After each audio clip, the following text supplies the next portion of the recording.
Hi everyone, I am Ruchi Thakur, your English mentor, and you are watching the channel Jhatpat English. Today we are consider on unseen passage, how to solve an unseen passage. किस तरह से एक unseen passage को solve करते हैं. It is point to be noted. यह आपके 2 unseen passage आते हैं 10th में, और उसमें आप 14 मार्क्स के आते हैं, यानी कि each unseen passage contains 7 marks. तो ये आपका बहुत ज़रूरी है. 7 मार्क्स आपके पूरे आपकी मुट्ठी में हो जाएंगे अगर आप इन बातों का ध्यान रखेंगे. तो अनसीन पैसेज के प्रश्नों को उत्तर लिखते समय ध्यान देते योग्य बातें में नंबर 1 है जो आपका कंप्रहेंशन या पैसेज होता है. कंप्रहेंशन को पैसेज भी कहते हैं. उसको समझना होता है आपको. तो समझेंगे कैसे, आप उसको सरसरी निगाह से एक बार देख लीजिए. सेकंडों में आप उसको देख लेंगे. उसके बाद में नंबर 2 पॉइंट है आपका, पैसेज में कुछ कठिन शब्द होते हैं, उनको देख के आपको घबराना नहीं चाहिए.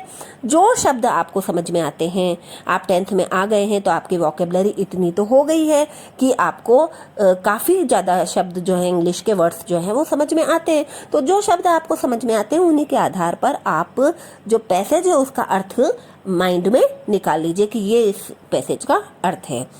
उसके बाद में आपका नंबर 3 पॉइंट है. ये पॉइंट बिल्कुल बहुत ही इम्पॉर्टेंट पॉइंट है, जिसमें लिखा हुआ है कि प्रश्न जिस टेंस में पूछा जाए उसी टेंस में आपको उत्तर देना चाहिए. तो इसका मतलब क्या हुआ? इसका मतलब ये हुआ कि आपको टेंसेस की, जितने भी टेंसेस हैं उनकी पूरी जानकारी होनी चाहिए कि कौन सा टेंस किस तरह से उसका फॉर्मूला होता है. तो ये बहुत ज़रूरी है. ये नहीं कि आपके प्रेजेंट इंडेफिनेट का क्वेश्चन है और आप पास्ट में आंसर दे रहे हैं. ये नहीं होना चाहिए, इससे आपके मार्क्स कटते हैं. आपका नंबर 4 जो पॉइंट है इसके अंदर कि पैसेज में पूछे गए क्वेश्चन निम्नलिखित क्वेश्चन वर्ड से प्रारंभ होते हैं. आपको पता ही है WH के वर्ड्स होते हैं, उनसे प्रारंभ होते हैं. क्वेश्चन जो है उन्हीं से शुरू होता है ज़्यादातर. कुछ क्वेश्चंस जो हेल्पिंग वर्ब से भी शुरू होते हैं, वो क्या हेल्पिंग वर्ब से जो शुरू होते हैं उनका पहले क्या आता है, क्या पहले ही आ जाता है उसमें. ठीक है ना. तो फिर उसके बाद में ये WH के जो वर्ड्स हैं उनका आपको यहाँ पे मीनिंग भी दे रखा है, वो मीनिंग आपको आना चाहिए. और WH के वर्ड्स का अगर आपको ये मीनिंग नहीं आते हैं तो आप इनको कॉपी में लिखिए और लर्न कर लीजिए.